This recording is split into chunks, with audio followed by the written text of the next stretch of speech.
Hello everybody, this is GamerGar. Welcome back to another episode of the Riverlands farm.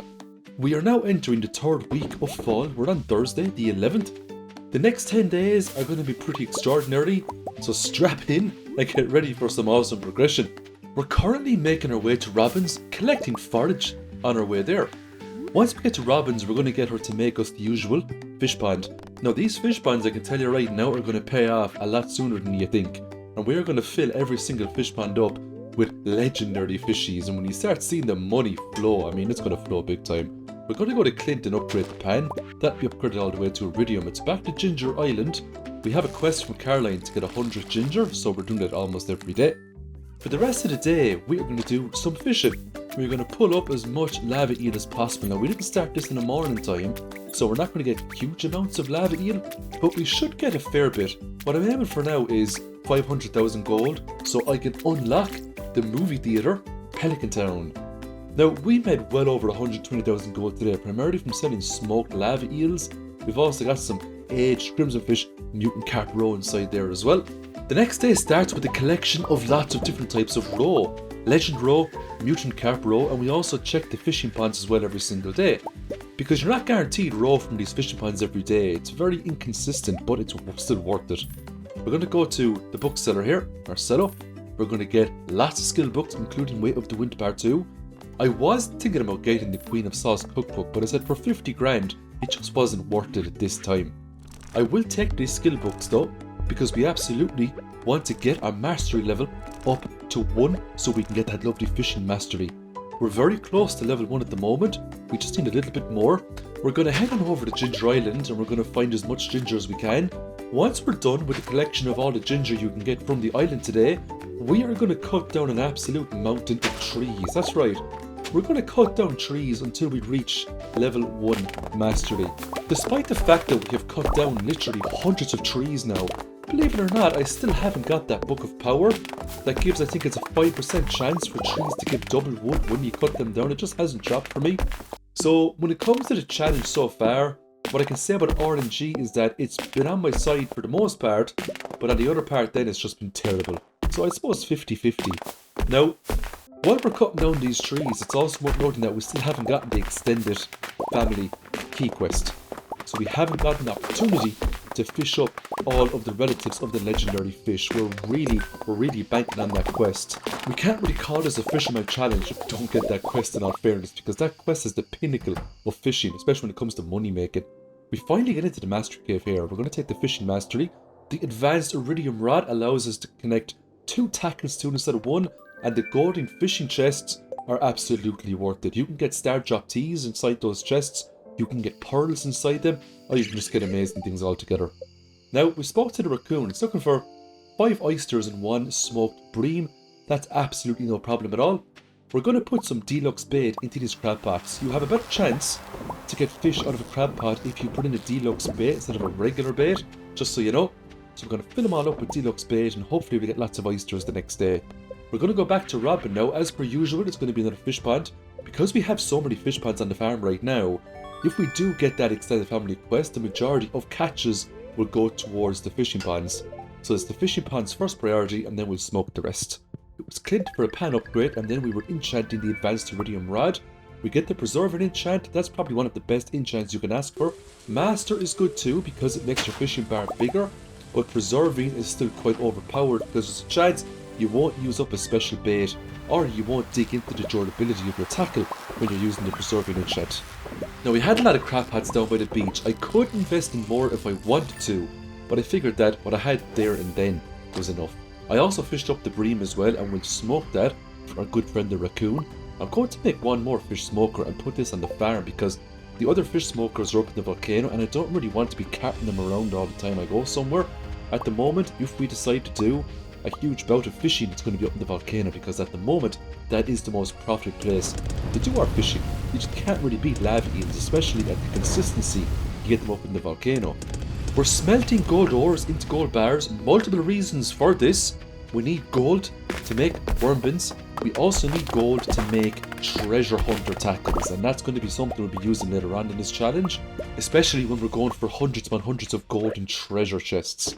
Now, the farm has come a long way, but at this moment in time, I feel like we could probably do it a few more preserve jars, but first we're going to make some deluxe worm bins. We're going to make a few more just so we never have to worry about deluxe bait. It is a little bit expensive to make, especially the fact that you have to use moss to make bait. Now, we did have to use moss to make these deluxe worm bins, but that's it.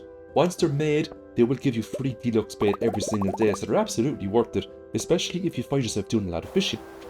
Now, we're going to go back down to the beach. We just picked up another oyster there, which was really nice, and we managed to get a few more from the crab pots as well.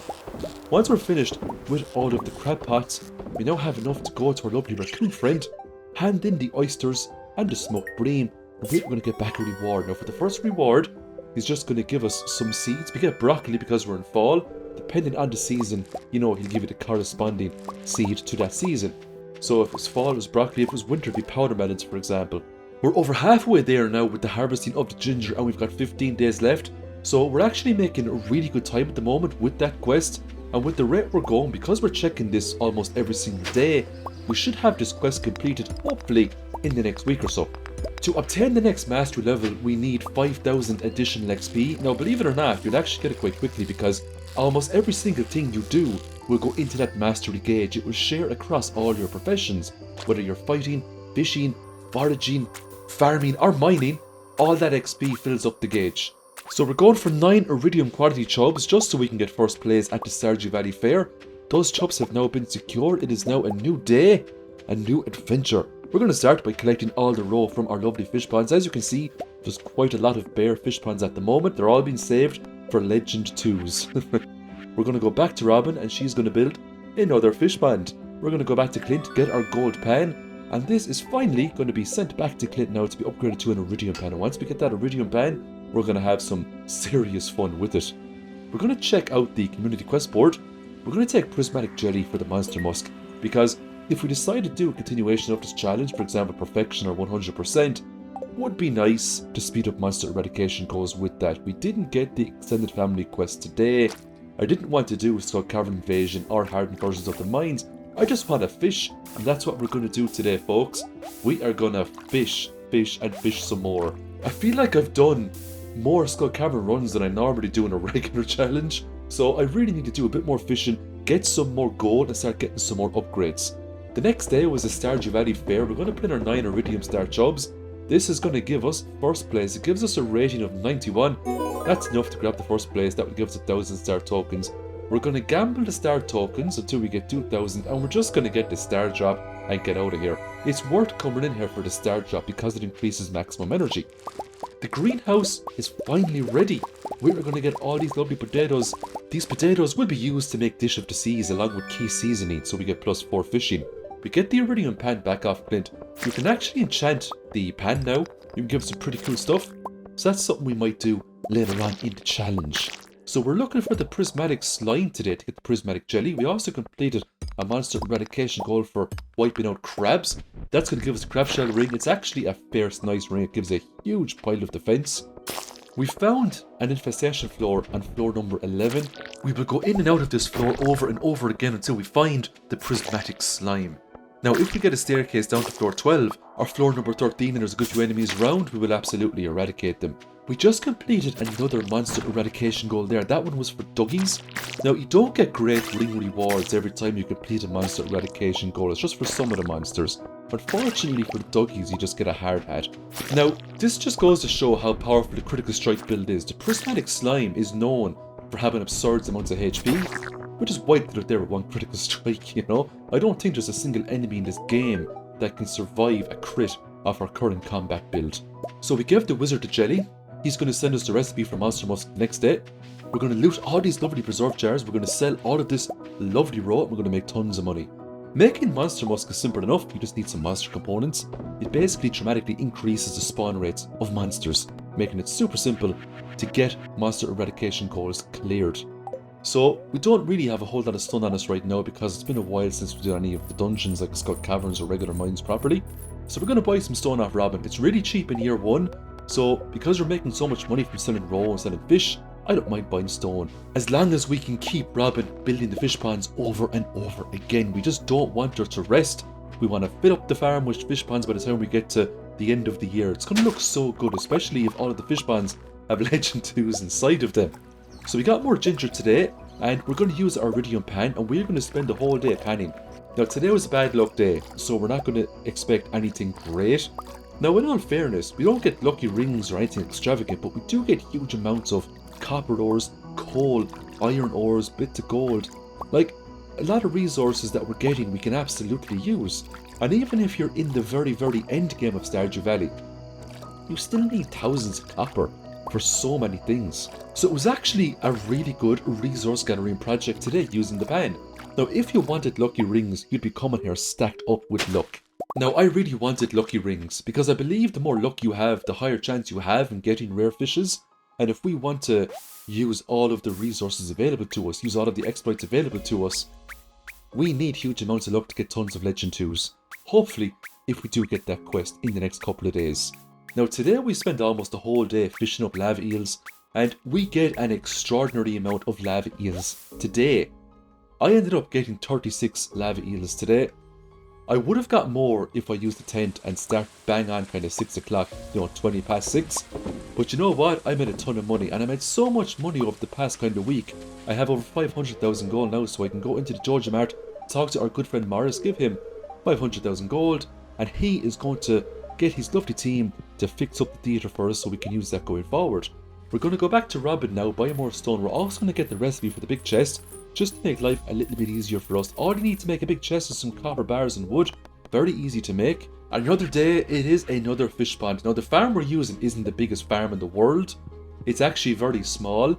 So I reckon within the next few weeks with the rate we're going, we're probably going to run out of space to put down fish ponds. The reward for clearing the monster eradication goal for the magma sprites and the magma sparkers is Marna's telephone number. If you purchase a phone off Robin, you can ring him to use his item recovery service instead of going to the Adventurers Guild. It's actually quite a nice perk. Crabshell ring is something we can use for one of our combat builds. It's a real nice ring, and we're actually pretty close to getting a few more of the eradication goals completed. So we're going to make tons of hash browns today. This is just in preparation in case we pick up the extended family quest. Once the hash browns are made, we're going to combine the hash browns with the sardines to make dish of the sea.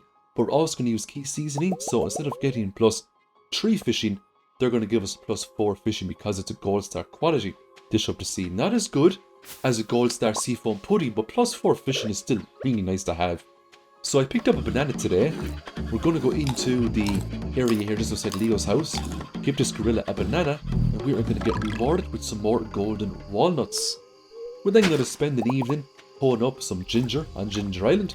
Then we're going to take out our lovely iridium pan, and we are going to get to panning. Today was another bad luck day, so I wasn't expecting great things today, and we don't get anything extravagant, but as per usual, we do get lots of coal, lots of copper ores, iron ores, gold ores, and things like that. And the coal is very valuable because time is going to come where we're going to be smoking up huge amounts of stuff, and every time you smoke a fish, you need a piece of coal. So this panning was actually coming in fair handy. This must be one of the best methods in the game to get coal, was by using an iridium pan. And that is another 10 days done. Thanks everyone for watching. Stay tuned for the last week of fall. It's going to be an explosive week. Stay cozy everyone, and I'll see you in the next video.